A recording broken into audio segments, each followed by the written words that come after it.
TNPSC maths மற்றும் Avvaiyar IAS academy மாணவர் அனைவருக்கும் வணக்கம். ஸோ இந்த வாரம் காம்பவுண்ட் இன்ட்ரெஸ்ட் பார்த்துட்டு இருக்கோம். இதுக்கு முன்னாடி 5 பார்ட் வரைக்கும் நம்ம பார்த்துருந்தோம். ஒவ்வொரு பார்ட்லையுமே சூப்பரான ஷார்ட்கட்லாம் நம்ம பார்த்துருந்தோம். நல்லா தெளிவாக பாருங்கள். நான் ஆல்ரெடி குரூப்பில் பிடிஎஃப்லாம் நான் கொடுத்துருப்பேன் நம்ம பேட்ச் ஸ்டூடெண்ட்டுக்கு.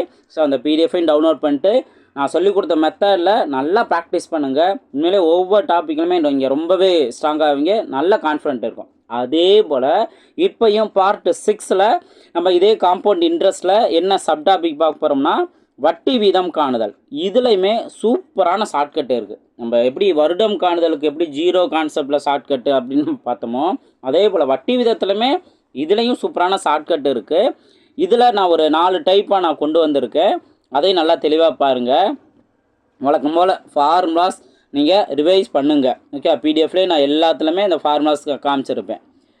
இப்போ இந்த ரேட் ஆஃப் இன்ட்ரெஸ்ட் கண்டுபிடிக்கிறதுல என்ன பண்ணால் டைப் 1ங்கிறது டைரெக்டாக உங்களுக்கு இங்கே கொடுத்துருக்க நம்பர் பார்த்தீங்கன்னா ஒரு இங்கே 2 ஆண்டுகள் அப்படின்னா ஸ்கொயர் நம்பர் கொடுத்துருப்பாங்க. 2 ஆண்டுகள் அப்படின்னா ஸ்கொயர் நம்பர் கொடுத்துருப்பாங்க. பாருங்கள், அதே கொஸ்டின் தான் உங்களுக்கு 2023 கேட்டதை அப்படியே 2024 கேட்டிருக்காங்க. அதே போல் தான் இப்போ இங்கே 3 ஆண்டுகள்னு கொடுத்தாங்கன்னா க்யூப் வேல்யூ வந்திருக்கும். டைரெக்டாக உங்களுக்கு அந்த நம்பர் க்யூப் வேல்யூ. ஸோ இப்போயும் நான் சொல்கிறேன், பேசிக் மேக்ஸு கிளாஸில் நான் சொன்னது தான். நம்ம ஸ்கொயர் வேல்யூ ஒரு 1 ஸ்கொயர்லேருந்து 30 ஸ்கொயர் வரைக்குமாவது படித்து வைக்கணும். அதே போல் க்யூப்பில் ஒரு 1 க்யூப்பில் இருந்து அட்லீஸ்ட் ஒரு 15 க்யூபா அல்லது 20 க்யூபாவது படித்து வைக்கணும். நீங்கள் ஒரே நேரத்தில் படித்தீங்கன்னா கண்டிப்பாக மறக்கும். அது நீங்களாக இருக்கட்டும் நானாக இருக்கட்டும் படித்தோம்னா மறக்கும். அதை நீங்கள் ஒரு 5 படித்து அடிக்கடி ரிவைஸ் பண்ணணும். அதை கண்ணில் பார்க்குற அளவுக்கு எழுதி ஒட்டி வைங்க. அதை நீங்கள் ஒரு 5 ஒரு நம்பராக கூட நீங்கள் பாருங்கள். நாட்கள் எவ்வளோ நாட்கள் இருக்குது. அப்போது நீங்கள் ஒரு 150 நாட்கள் இருந்தாலுமே கூட 150 டைம் நீங்கள் அதை நீங்கள் தாராளமாக நீங்கள் பார்க்கலாம். நல்லா மைண்டில் ஸ்டோர் ஆகிரும். அப்படி ஸ்டோர் ஆகும்போது நீங்கள் அழகாக இந்த நம்பர்லாம் பார்த்தோன்னே இதுக்குரிய நம்பர். இப்போ 21ஓட க்யூப் வேல்யூ தான் இந்த 9261. இப்போலாம் வந்து பார்க்கும்போது தெரியும். ஓகே, ஸோ இதுவே உங்களுக்கு நிறைய இடங்களில் ரொம்ப ரொம்ப ஈஸியான ஷார்ட்கட்டாக மாறும். ஓகே, அடுத்ததும் பாருங்கள்.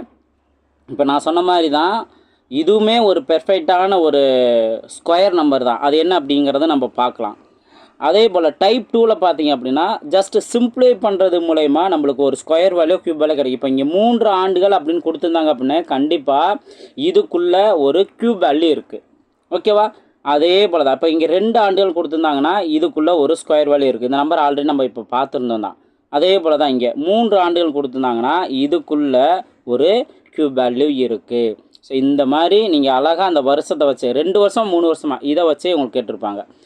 அடுத்தது டைப் 3ல் பார்த்தீங்கன்னா டெசிமலில் கொடுத்துருப்பாங்க. ஸோ டெசிமலும் ஒன்றும் பிரச்சனையே இல்லை. 2 வருஷம் அப்படின்னா இதுக்குள்ளே அந்த ஸ்கொயர் வேல்யூ ஏதோ ஒன்று இருக்குது. நம்ம சிம்பிளை பண்ணுற மூலிமா கண்டுபிடிப்போம். அதே போல் தான் இங்கே டெசிமல் கொடுத்துருக்காங்க அப்படின்னா இங்கே 2 ஆண்டுகள்னால் இதுக்குள்ளே ஸ்கொயர் வேல்யூ இருக்குது. இந்த மாதிரி அழகாக நம்ம இதை கண்டுபிடிச்சிடலாம். அடுத்து டைப் 4 பார்த்தீங்கன்னா மடங்கு அப்படிங்கிற கான்செப்டில் கொடுத்துருப்பாங்க. இதுக்குமே சூப்பரான ஷார்ட்கட்டே இருக்குது. பாருங்கள், இந்த மாதிரி மடங்கு ஆகிறது அப்படின்னு சொல்கிறாங்க. இதுக்கும் சூப்பரான ஷார்ட்கட் இருக்குது. ரொம்பவே கம்மியாக தான் இந்த வட்டி வீதம் கண்டுபிடிக்கிறதுல இருக்கும். ஆனால் சூப்பரான ஷார்ட்கட்டில் எல்லாம் கண்டுபிடிச்சிடலாம். ஸோ ஒன்று வேணால் நம்ம பார்க்கலாமா? ரெடி ஆகலாமா? ஓகே, ஃபஸ்ட் கொஸ்டின் பாருங்கள்.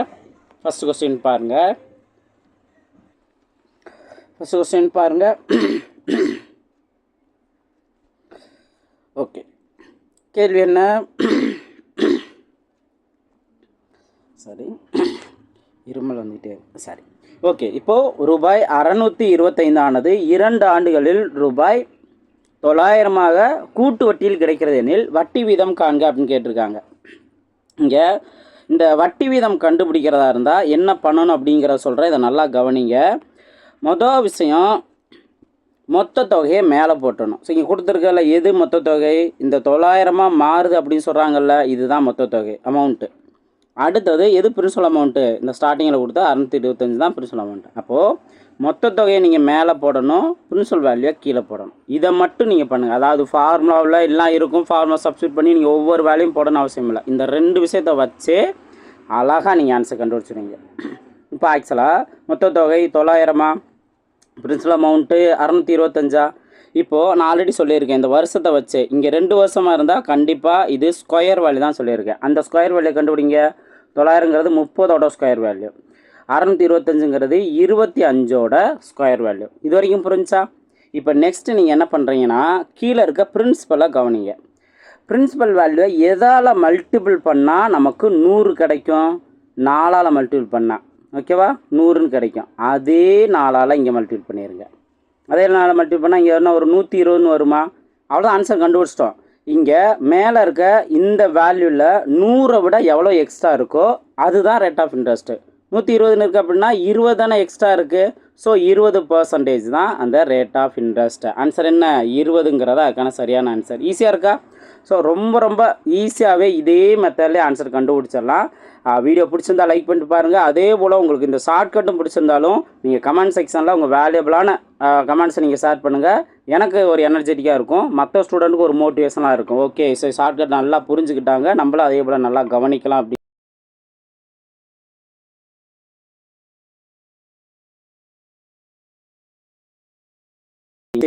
கேள்வி கேட்டிருக்காங்க. அப்போ இங்கேயும் என்னதான் ஆன்சர் இருக்கும்? 20% தான். இதை நம்ம சொல்லணுங்கிறது தேவையில்லை. அடுத்த இப்போ கான்செப்ட் புரிஞ்சு அப்படின்னா இனி உங்களுக்கு தெளிவாக புரிஞ்சிடும். கொடுத்துருக்க கொஸ்டினில் எது மொத்த தொகை? இதுதான் மொத்த தொகை. மொத்த தொகை மேலே நோட் பண்ணுங்கள், டிவைடட் பை பிரின்சிபல் வேல்யூ கீழே நோட் பண்ணுங்கள், 8000ங்கிறதானே. ஸோ இந்த நம்பர் என்ன வேல்யூ? 3 ஆண்டுகள் அப்படின்னா கண்டிப்பாக கியூப் வேல்யூ தான் இருக்கும். எதோட கியூப் வேல்யூ? இப்போ 8000ங்கிறது 20ஓட கியூப் வேல்யூ. அப்போது இந்த வேல்யூ 21ஓட கியூப் வேல்யூ. நீங்கள் டவுட் இருந்தாலும் கூட மல்டிபிள் பண்ணி செக் பண்ணி பார்த்துக்கலாம். 21ஓட கியூப் வேல்யூ. நம்ம அந்த கியூபுங்கிறது போடணுங்கிற கட்டாயமே இல்லை, 20 21ங்கிறது போட்டாவே போதும். இப்போது கீழே எந்த நம்பரால் மல்டிபிள் பண்ணால் நமக்கு 100 கிடைக்கும்? 20ஓட 5 மல்டிபிள் பண்ணால் தான் நமக்கு 100ன்னு கிடைக்கும். அதே போல் மேலேயே நம்ம 5ஆல் மல்டிபிள் பண்ணிடலாம். 5ஆல் மல்டிபிள் பண்ணால் 1 5 5, 2 5 10, 105ன்னு வருதா? இப்போது மேலே இருக்கிறதா நம்ம கவனிக்க வேண்டியது. 105ல் 100 விட எவ்வளோ எக்ஸ்ட்ரா இருக்குது? 5 எக்ஸ்ட்ரா இருக்கா? 5% தான் இருக்கான ஆன்சர். ஈஸி தானே, ரொம்ப சிம்பிளானது. அடுத்தடுத்தது பாருங்கள். 3வது கொஸ்டின் பாருங்கள். இப்போது இந்த நம்பர் ஒரு பெர்ஃபெக்டான ஸ்கொயர் வேல்யூ தான் அப்படிங்கிறத என்ன ட்ரிக்கை வச்சு சொல்லலாம்? நான் ஆல்ரெடி உங்களுக்கு ஸ்கொயர் ட்ரிக் சொல்லியிருப்பேன். அது முக்கியமாக 5 எண்டிங் ட்ரிக்கு நான் சொல்லியிருப்பேன். 5 எண்டிங் ட்ரிக்கு நான் சொல்லியிருப்பேன். அப்போது நம்மளுக்கு இது பார்த்த உடனே வந்து இதை நம்ம கண்டுபிடிக்க முடியாது, இது ஒரு பெர்ஃபெக்டான ஸ்கொயர் நம்பராக இல்லையா அப்படிங்கிறது நம்மளுக்கு தெரியாது. ஆனால் இந்த நம்பர் ஒரு கெஸ் பண்ணலாம். என்னென்னா 25ல் முடிஞ்சிருக்கா? இப்போ 56 25ல் முடிஞ்சால் 2 ஆண்டுகள்னு சொல்கிறாங்களே, அப்போ கண்டிப்பாக இதுக்குள்ளே ஸ்கொயர் நம்பர் தான் இருக்குது அப்படிங்கிறத நம்ம தெரிஞ்சுக்கலாம். அப்போது நான் 5 எண்டிங் ஸ்கொயருக்கு என்ன சொல்லியிருக்கேன்? இப்போ எக்ஸாம்பிள் பார்த்தோம்னா 15 ஸ்கொயர் அப்படின்னா 5 ஸ்கொயர் எப்பயுமே இதில் தான் முடியும், 25ல் தான் முடியும். இப்போ இந்த 1ங்கிற நம்பர்னால் இதுக்கு அடுத்த நம்பரை மல்டிபிள் பண்ணோம்னா 2, அப்போ 5ஓட ஸ்கொயர் வேல்யூ 225ங்கிறத இந்த ட்ரிக்கை வச்சு கண்டுபிடிக்கலாம். அதே போல் தான் இங்கேயும் 25ன்னு முடிஞ்சிருக்குன்னா கண்டிப்பாக ஒரு 5 எண்டிங் ஸ்கொயர் தான். அடுத்தது இந்த 56னா எதுக்கு அடுத்தடுத்த நம்பர் மல்டிபிள் பண்ணால் 56 கிடைக்கும்? 7 8 56. அப்போ 7ங்கிறத எடுக்கணும், ஏன்னா அடுத்த நம்பரை வச்சு தான் மல்டிபிள் பண்ணி இந்த ட்ரிக்கை கண்டுபிடிக்கிறோம். அப்போது 75ஓட ஸ்கொயர் வேல்யூ தான் இது அப்படிங்கிறத நம்ம தெரிஞ்சுக்கலாம். ஓகேவா? அப்போ இந்த கான்செப்ட் உங்களுக்கு புரிஞ்சா? அப்போ இது 75ஓட ஸ்கொயர் வேல்யூ. இது கண்டிப்பாக அடுத்த நம்பராக இருக்கும். 76 இருக்கலாம், அல்லது ஏன்னா இப்போ 6ஓட ஸ்கொயர் வேல்யூ 6ல் தான் முடியும். ஆனால் இங்கே வந்து என்ன இருக்குது? 4ல் முடிஞ்சிருக்கு. அப்போ 4ல் முடியுது அப்படின்னா கண்டிப்பாக என்ன இருக்கும்? 78 கூட இருக்கலாம். ஸோ டவுட்டாக இருந்தால் கூட நம்ம அந்த இடத்துல செக் பண்ணி பார்த்துக்கலாம். ஏன்னா லாஸ்ட்டில் உங்களுக்கு நம்மளுக்கு 4ன்னு முடியுது. ஸோ இப்போ நம்ம 78 × 78 இப்படின்னு நம்ம மல்டிபிள் பண்ணால் பண்ணிக்கலாம். 8 8 64க்கு 4, பேலன்ஸ் 6. அடுத்து 8 7 56, 6 62. அதே போல் இங்கேயும் 8 7 56க்கு 6, 8 7 56க்கு 6, பேலன்ஸ் 5, 7 7 49, 49 5 54.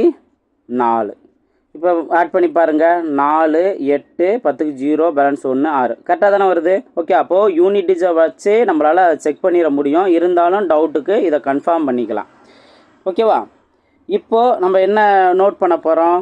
எப்பயும் போல் மேலே மொத்த தொகை, மேலே என்ன மொத்த தொகை? 6084. கீழே வந்து இந்த பிரின்சிபல் அமௌண்ட்டு 5625. இது எதோட ஸ்கொயர் வேல்யூங்கிறத நம்ம கண்டுபிடிச்சிட்டோம். ஓகேவா? 78, இது வந்து 75ன்ட்டு. இப்போ இதை சிம்பிளை பண்ண முடியுமா? சிம்பிளை பண்ணோம் அப்படின்னா 3ஆல் அடித்து கொடுக்கலாம். 3ஆல் அடித்து கொடுத்தா இங்கே 2 3 6, பேலன்ஸ் 1 15னா 35, 3ஆல் தான் மல்டிபிள் பண்ணுறோம். அப்போது 35 15. நெக்ஸ்ட்டு இங்கே 2 3 6, பேலன்ஸ் 1, பேலன்ஸு 1 18னா 6 3 18. அப்போ மேலே வந்து 26 வரும், கீழே 25 வரும். ஓகேவா? இப்போது கீழே இருக்க நம்பரை என்ன பண்ணுவோம், எதால் மல்டிபிள் பண்ணால் நமக்கு 100 கிடைக்குன்னு நம்ம பார்க்குறோம். 4ஆல் மல்டிபிள் பண்ணால் தானே, மேலே அதே 4ஆல் மல்டிபிள் பண்ணிடலாம். இப்போது கீழே 4ஆல் மல்டிபிள் பண்ணால் 100 கிடைக்கும். மேலே 6 நாங்கள் 24க்கு 4, பேலன்ஸு 2, 2 நாங்கள் 8, 8 2 10, 104ன்னு இருக்குது. இதில் வந்து ஆன்சர் வந்துருச்சா? 100 மேலே வந்து 100ஓட எவ்வளோ எக்ஸ்ட்ரா இருக்குது? 4 எக்ஸ்ட்ரா இருக்குது. ஸோ 4% அதற்கான ஆன்சர். இது நம்பர் ஸ்கொயர் நம்பர்னு கண்டுபிடிக்கிறது வரைக்கும் தான் நம்மளுக்கு கண்டுபிடிச்சோம். அப்படின்னா அடுத்தடுத்து சிம்பிளை பண்ணி கீழே எந்த 100 கொண்டு வரதுக்கு எதால் மல்டிபிள் பண்ணணும், அதே சேம் நம்பராலே மேலே மல்டிபிள் பண்ணலாம். ஈஸி தானே? ஸோ ரொம்ப ரொம்ப ஈஸியாக இருக்கும். கண்டிப்பாக உங்களுக்கு கான்செப்ட் தெளிவாக புரிஞ்சிருக்குன்னு நினைக்கிறேன். இனி அடுத்த டைப் பாருங்கள். அடுத்த டைப்பில் பார்த்தீங்கன்னா இதே கான்செப்டில் தான் நம்ம சால்வ் பண்ண போகிறோம். ஆனால் கொஞ்சம் அது இப்போ முன்னாடி கணக்கில் எப்படி நம்ம அடித்து கொடுத்து சிம்பிளை பண்ணி கீழே எந்த நம்பரால் மல்டிபிள் பண்ண 100 கிடைக்கும் பார்த்தோம், அதே சேம் விஷயம் தான். இங்கே என்ன கேள்வி? ஆண்டுக்கு எந்த வீதத்தில் கூட்டு வட்டி 3 ஆண்டுகளில் ரூபாய் 10,000 தொகையை ரூபாய் 13,310 இருக்கும் அப்படின்னு கேட்குறாங்க. அப்போ இங்கே என்ன பண்ணுவோம், இதுதான் மொத்த தொகையை நம்ம புரிஞ்சுக்கணும். இது பிரின்சிபல் அமௌண்ட் புரிஞ்சுக்கணும். மொத்த தொகையை மேலே நோட் பண்ணலாம். 13,310 டிவைடட் பை இங்கே 10,000 கரெக்டாக 0 நோட் பண்ணிக்கோங்க. இப்போ ஆக்சுவலாக 3 ஆண்டுகள் அப்படின்னா கண்டிப்பாக இதுக்குள்ளே க்யூப் நம்பர் இருக்குது. இது வந்து க்யூப் நம்பர் கிடையாது. 13,310 க்யூப் நம்பர் கிடையாது. 10,000ங்கிறதும் க்யூப் நம்பர் கிடையாது. அதுக்கு பதிலாக இந்த 0 அடிச்சிருங்க. இப்போ என்ன கிடைக்குது? 1331 1000. அப்போ இது வந்து 11ஓட க்யூப் வேல்யூ, இது 10ஓட க்யூப் வேல்யூ. அவ்வளோதான். இப்போ கீழே இருக்க நம்பர் எந்த நம்பராக மல்டிபிள் பண்ணால் நம்மளுக்கு 100 கிடைக்கும்? 10ஆல் மல்டிபிள் பண்ணால் அதே 10ஆலே மேலே மல்டிபிள் பண்ணிட வேண்டியதான். 11 × 10 110, 10 10 100. அப்போ எவ்வளோ எக்ஸ்ட்ரா இருக்குது? 100ஓட 10 எக்ஸ்ட்ரா இருக்குது. ஸோ 10% அதற்கான ஆன்சர். ஈஸி தானே? ஸோ ஜாலியாக இருக்குல்ல? ரைட், நெக்ஸ்ட் கொஸ்டின் பார்ப்போம். நெக்ஸ்ட் கொஸ்டின் பாருங்கள். 5வது கொஸ்டின் பாருங்கள். இப்போ நம்ம பார்த்த அதே இதுதான். இது நம்ம ஆல்ரெடி நம்ம பார்த்துட்டோம்ல. இந்த 5625ங்கிறது 75ஓட ஸ்கொயர் வேல்யூ, இது 78ஓட ஸ்கொயர்னு பார்த்தோம். அதுக்கப்புறம் நம்ம சிம்பிளை பண்ணிட்டோம். ஓகே, இதுக்கு 4 தான் ஆன்சர் வரும் அப்படிங்கிறதையும் நம்ம பார்த்தாச்சு. ஓகே, நெக்ஸ்ட் 6வது கொஸ்டின் பாருங்கள். 6வது கொஸ்டின் கொஞ்சம் டிஃப்ரெண்ட்டாக இருக்க மாதிரி தெரியும். ஆனால் இதே சேம் கான்செப்ட் தான். பாருங்கள், ரூபாய் 1,00,000 மதிப்புள்ள ஒரு இயந்திரமானது தன் மதிப்பில் குறைந்தது 3 ஆண்டுகளில் ரூபாய் 72,900 இருந்ததெனில் கழிவு சதவீதம் என்ன? அந்த ரேட் ஆஃப் இன்ட்ரெஸ்ட் என்ன, எவ்வளோ குறைஞ்சிருக்குன்னு தான் கேட்குறாங்க. ஓகே, எவ்வளோ வந்து குறைஞ்சிருக்குன்னு. இதையும் நம்ம மொத்த தொகை என்னன்னு கரெக்டாக கண்டுபிடிச்சிக்கணும். இது வந்து பிரின்சிபல் வேல்யூ. ஆரம்பத்தில் 1,00,000 இருந்திருக்கு. இது பிரின்சிபல் வேல்யூ. அது ஒவ்வொரு வருஷமும் வந்து ஒரு குறிப்பிட்ட சதவீதம் குறைஞ்சு 72,900 மாறி இருக்கு. அப்போ இதுதான் மொத்த தொகை. மொத்த தொகை எப்பயும் மேலே போடணும், பிரின்சிபல் வேல்யூ கீழே நோட் பண்ணிக்கணும். 72,900. இங்கே 1,00,000. ஓகே, 5 0வா? இப்போ என்ன பண்ண போகிறோம்? சிம்பிளை பண்ணால் 2 0 கேன்சல் பண்ணோம் அப்படின்னா 729 கிடைக்கும். இது 1000 கிடைக்கும். ஆக்சுவலாக நம்ம 3 ஆண்டுகள் அப்படின்னா இதுக்குள்ளே க்யூப் வேல்யூ அடங்கியிருக்குன்னு சொல்கிறோமா? இப்போது 729ங்கிறது 9ஓட க்யூப் வேல்யூ, 1000ங்கிறது 10ஓட க்யூப் வேல்யூ. இப்போ நம்மளுக்கு தேவையான நம்பர் கிடச்சிருச்சு. இப்போ நம்ம என்ன பண்ணுவோம்? கீழே இருக்க நம்பரை எதால் மல்டிபிள் பண்ணால் நமக்கு 100 கிடைக்கும் இதான் பார்க்குறோம். 10ஆல் மல்டிபிள் பண்ணால் தானே கீழே 100, மேலே அதே 10ஆல் மல்டிபிள் பண்ணணும். 10ஆல் மல்டிபிள் பண்ணால் 90 தானே கிடைக்குது. இப்போது மேலே இருக்கிறத வச்சு தான் நம்ம ஆன்சர் கண்டுபிடிச்சிருப்போம். எவ்வளோ குறையுதுன்னு சொல்லியிருக்காங்க. அப்போது இங்கே 90 போட்டிருக்கோம் அப்படின்னா 90 வந்திருக்குன்னா எவ்வளோ குறைஞ்சிருக்கு? 100ஓட அந்த 10% குறைஞ்சதுனால தான் 90ன்னு இருக்குது. அப்போ ஆன்சர் என்ன? 10%. ஆப்ஷன் ஏ தான் அதற்கான சரியான ஆன்சர். புரிஞ்சா? இப்போ குறைஞ்சு இது டிஃப்ரெண்ட்டாக கேட்டாலுமே கூட அழகாக இதே ட்ரிக்கை யூஸ் பண்ணியே ஆன்சர் கண்டுபிடிச்சலாம். ஸோ கண்டிப்பாக இந்த ட்ரிக் உங்களுக்கு ரொம்ப ரொம்ப யூஸ்ஃபுல்லாக இருக்கும். நல்லா தெளிவாக நோட் பண்ணுங்கள். ஸோ ப்ராக்டிஸ் பண்ணுறீங்க அப்படின்னா கண்டிப்பாக பக்கத்தில் வந்து ஒரு நோட்டு வச்சு ஒர்க் அவுட் பண்ணுங்கள். ஹோம்ஒர்க் கொஸ்டின்லாம் உங்களுக்கு நான் அடுத்தடுத்து நான் கொடுப்பேன். கரெக்டாக நீங்கள் பார்க்கலாம். ஓகேவா? ரைட், அடுத்த கொஸ்டின் பாருங்கள். நான் 7வது கொஸ்டின் சால்வ் பண்ணுறேன். 8வது கொஸ்டின் உங்களுக்கான ஹோம்ஒர்க் கொஸ்டினாக வச்சுக்கோங்க. ஏன்னா இது வரைக்கும் நான் ஹோம்ஒர்க்கே கொடுக்கல, பார்த்துக்கோங்க. இப்போ இது டெசிமலில் வருது, பின்னாடி டெசிமலில் தான் வரும். நல்லா கவனிங்க. ரூபாய் 1200 ஆனது 2 வருடத்தில் ரூபாய் 1348.32 மாற கூட்டு வட்டி விகிதம் என்னன்னு கேட்குறாங்க. ஸோ இதுலையுமே பிரின்சிபல் வேல்யூ கரெக்டாக நோட் பண்ணிக்கோங்க. ஸோ இதுதான் பிரின்சிபல் வேல்யூ, இது மொத்த தொகை. எப்போயுமே என்ன பண்ணுவோம், மொத்த தொகையை மேலே நோட் பண்ணுவோம்.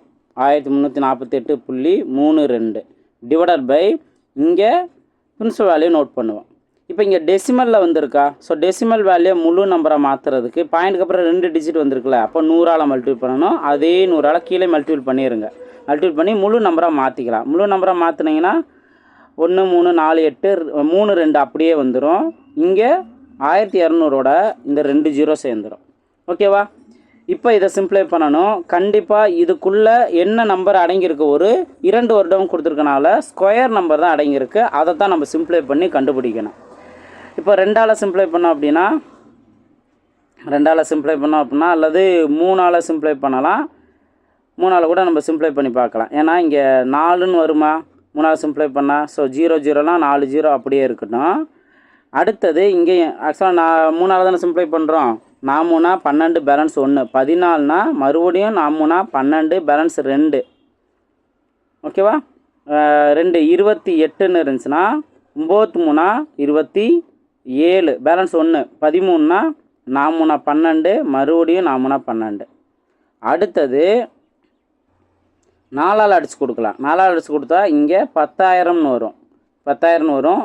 இங்கே 1 1 2 பேலன்ஸ் 14 அப்படின்னா முன்னாங்க 12 பேலன்ஸ் 2 24னா 6 நாங்க 24. ஸோ இதுதான் நம்பர். இப்போ இது ஒரு ஸ்கொயர் நம்பர் தான். இப்போ இதையும் நம்ம எப்படி ஸ்கொயர் நம்பர்னு தெரிஞ்சுக்கலாம். ஆல்ரெடி இருக்கு சொல்லியிருக்கேன். இந்த நம்பர் ஸ்கொயர் நம்பர் தான். ஏன்னா 2 வருடம் ஸ்கொயர் நம்பர் தான். எப்படின்னு பார்த்தீங்கன்னா ஃபஸ்ட்டு உங்களுக்கு ஒரே ஒரு நம்பர் எடுத்துக்கோங்க. அடுத்த 2 ஜீரோவுக்கு 1 ஜீரோ எடுத்துக்கோங்க. அடுத்த 2 ஜீரோவுக்கு 1 ஜீரோ எடுத்துக்கோங்க. ஸ்கொயர் அப்படின்னா இப்போ க்யூப் அப்படின்னா எப்படி க்யூப் அப்படின்னா 3 ஜீரோவுக்கு 1 ஜீரோ எடுத்துக்கணுன்ட்டு இருக்கும். பட் இங்கே 4 ஜீரோக்குனால 2 ஜீரோவுக்கு 1 ஜீரோ 2 ஜீரோவுக்கு 1 ஜீரோன்னு நம்ம எடுத்துக்கலாம். அதே போல் இதுவும் பார்த்தீங்கன்னா 106ன்னு வரும். ஏன்னா இப்போ இதுக்கு ஒரு ட்ரிக்கு நான் சொல்லியிருக்கேன். லாஸ்ட் 36 வருதா, அப்போ 6ல் தான் முடியும். இப்போ 106 ஸ்கொயர் பண்ணிங்கன்னா 106ஓட ஒரு 6 கூட்டினா 112, மறுபடியும் அந்த 6 ஸ்கொயர் பண்ணோம்னா 36. இதுதான் 106ஓட ஸ்கொயர் வேல்யூ. அப்போ நம்மளுக்கு என்ன வந்துருச்சு, கீழே 100னே வந்துருச்சுல. அப்போ எதுவுமே எக்ஸ்ட்ரா பண்ணணும் தேவையில்லை. இப்போ மேலே 106 கீழே 100னே வந்திருக்கு. கீழே எதையுமே நம்ம எக்ஸ்ட்ரா மல்டிபிள் பண்ணுறதோ எதுவும் பண்ண தேவையில்லை. இதில் இருந்து என்ன தெரியுது, 106னா 6 எக்ஸ்ட்ரா இருக்குன்னு தெரியுது. ஸோ 6% தான் அதற்கான ஆன்சர். சரிங்களா? இப்போது டெசிமல் வேல்யூங்கிறனால நம்மளுக்கு ஒர்க் அவுட்டு கொஞ்சம் அதிகமாக இருக்குது. அதை கரெக்டாக பண்ணிடணும். ஸோ இந்த கான்செப்ட் நம்ம புரிஞ்சிட்டோம் அப்படின்னா அதே போல் தான் 8வது கொஸ்டின் 640 பிரின்சிபல் வேல்யூ 774.40ங்கிறது மொத்த தொகை. கரெக்டாக நான் சொல்லிக் கொடுத்துக்க ட்ரிக்கை இங்கே அப்ளை பண்ணுங்கள். இது உங்களுக்கான ஹோம்ஒர்க் கொஸ்டின் நம்பர் 1. ஸோ இதுக்கு முன்னாடிலாம் எல்லாம் சால்வ் பண்ணியாச்சு. இப்போ நம்ம முன்னாடி பார்த்த டெசிமல் வேல்யூ தான் இதுவும். ஸோ கரெக்டாக இதை சால்வ் பண்ணுங்கள். அடுத்தது 9வது கொஸ்டின் டைப் 4 பாருங்கள். அந்த மடங்கு அப்படின்னு நான் சொல்லியிருக்கேன்ல, இதுவும் ரொம்ப ரொம்ப ரொம்ப ரொம்ப ஈஸியானது தான். எப்படின்னு பார்த்தீங்கன்னா இங்கே வந்து பிரின்சிபல் வேல்யூ கொடுத்துருக்க மாட்டாங்க. ஒரு அசலானது கூட்டு வட்டி முறையில் 2 ஆண்டுகளில் அதை போன்று 1.6 மடங்கு ஆகிறது. அப்போ அந்த 1.6 மடங்கு ஆகுதுங்கிறது என்ன, இதுதான் வந்து மொத்த தொகையாக மாறி இருக்கு. ஓகேவா? எனில் வட்டி வீதத்தை காண்கன்னு கேட்டிருக்காங்க. இந்த மாதிரி கொடுத்துருந்தாங்கன்னா ரொம்ப ரொம்ப சிம்பிளாகவே நீங்கள் ஆன்சர் கண்டுபிடிச்சிடலாம். இப்போ இங்கே பாயிண்ட்டுக்கு அப்புறம் எத்தனை டிஜிட் இருக்குது, 1.69. இப்போ இந்த பாயிண்ட்டுக்கு அப்புறம் 2 டிஜிட் இருந்துச்சு அப்படின்னா பிரின்சிபல் வேல்யூவை 100ன்னு எடுத்துக்கோங்க. 100ன்னு எடுத்துட்டிங்கன்னா மொத்த தொகை வந்து இதோட மல்டிபிள் பண்ணணும்ல, அந்த 100ஓட மல்டிபிள் பண்ணால் முழு நம்பராக மாறிடும். என்ன 169 169 மாறிடும். அதாவது பிரின்சிபல் வேல்யூ 100 இருந்தது, மொத்த தொகை 169 மாறிடுச்சுன்னு அர்த்தம். ஓகே? இப்போ நீங்கள் மடங்குனா பிரின்சிபல் வேல்யூ 1 மடங்காக இருக்கும்போது அதே போன்று 1.6 மடங்குனா அந்த 1ஓட தான் பிரின்சிபல் வேல்யூ தானே மல்டிபிள் பண்ணுவீங்க. ஸோ அந்த கான்செப்ட் தான் நம்ம இங்கே எடுத்துக்கிறோம். அப்போ இங்கேயும் பார்த்தீங்க அப்படின்னா மொத்த தொகை மேலே நோட் பண்ணோம், பிரின்சிபல் வேல்யூ கீழே நோட் பண்ணோம். 169 100 இது ஒரு ஸ்கொயர் வேல்யூ தானே. ஏன்னா 2 ஆண்டுகள் மென்ஷன் பண்ணியிருக்காங்கல்ல. அப்போ 169 13ஓட ஸ்கொயர் வேல்யூ, 100ங்கிறது 10ஓட ஸ்கொயர் வேல்யூ. இப்போ கீழே நம்ம என்ன பண்ணுவோம், 100 வரணும்னா 10ஓட மல்டிபிள் பண்ணுவோம். அதே 10ஆல் இங்கேயும் மல்டிபிள் பண்ணுவோம். 130 டிவைடட் பை 100ன்னு இருக்கும். அப்போ 100ஓட எவ்வளோ எக்ஸ்ட்ரா இருக்குது, 30 எக்ஸ்ட்ரா இருக்குது. ஸோ 30% தான் அதற்கான ஆன்சர். புரிஞ்சுங்களா? இப்போ லாஸ்ட் கொஸ்டின் பாருங்கள். லாஸ்ட் கொஸ்டின் இதே போல் தான் மடங்குன்ட்டு இருக்குது. ஒரு தொகை 3 வருடத்தில் கூட்டு வட்டி விதத்தில் 1.33 மடங்காகிறது எனில் அதன் வட்டி வீதம் எவ்வளோன்னு கேட்குறாங்க. இங்கே அந்த டெசிமல் வேல்யூ என்ன இருக்குது, டெசிமல் வேல்யூ பார்த்தீங்கன்னா 3 டிஜிட் வந்து புள்ளி முன்னாடி வந்து புள்ளி இருக்குது. அப்போது பிரின்சிபல் வேல்யூ எவ்வளோ எடுத்துக்கலாம், 1000ன்னு எடுத்துக்கலாம். மொத்த தொகை என்னவா மாறும், 1331 மாறும். இப்போ இது எப்பயும் போல் மொத்த தொகை மேலே நோட் பண்ணுறோம், பிரின்சிபல் வேல்யூ கீழே நோட் பண்ணுறோம். 1331 டிவைடட் பை 1000. கண்டிப்பாக இந்த நம்பர் ஒரு க்யூப் நம்பராக தான் இருக்கும், ஏன்னா 3 ஆண்டுகள்னு சொல்லியிருக்காங்க. அப்போ 1331 11 க்யூப் வேல்யூ, 1000ங்கிறது 10ஓட க்யூப் வேல்யூ. இப்போ நம்ம கீழே இருக்கிற 10ஆல் மல்டிப்ளை பண்ணால் தான் நமக்கு 100 கிடைக்கும். அதே 10ஆல் மேலே மல்டிப்ளை பண்ணிடுவோம், ஏன்னா ஒரு 110ன்னு வரும். எவ்வளோ எக்ஸ்ட்ரா இருக்குது, 10% எக்ஸ்ட்ரா இருக்குது. 10% தான் அதற்கான ஆன்சர். ஈஸியாகவே நம்ம ஆன்சர் கண்டுபிடிச்சலாம். ஒரே ஒரு ஹோம்ஒர்க் மட்டும் தான் அவங்க கொடுத்துருக்கேன். ஸோ ப்ராக்டிஸ் பண்ணுங்கள். இந்த வருடம் கண்டுபிடிக்கிறதுல இவ்வளோ தான் மெத்தட்ஸ் இருக்குது. எல்லாத்தையும் கிளியராக சூப்பராக நம்ம பார்த்தாச்சு. நல்லா ப்ராக்டிஸ் பண்ணுங்கள். வீடியோ பிடிச்சிருந்தால் லைக் பண்ணிட்டு பாருங்கள். கமெண்ட் செக்ஷனில் உங்கள் வேல்யூபிளான கமெண்ட்ஸை ஷேர் பண்ணுங்கள். அடுத்தடுத்த வீடியோவில் மீட் பண்ணலாம். தேங்க்யூ.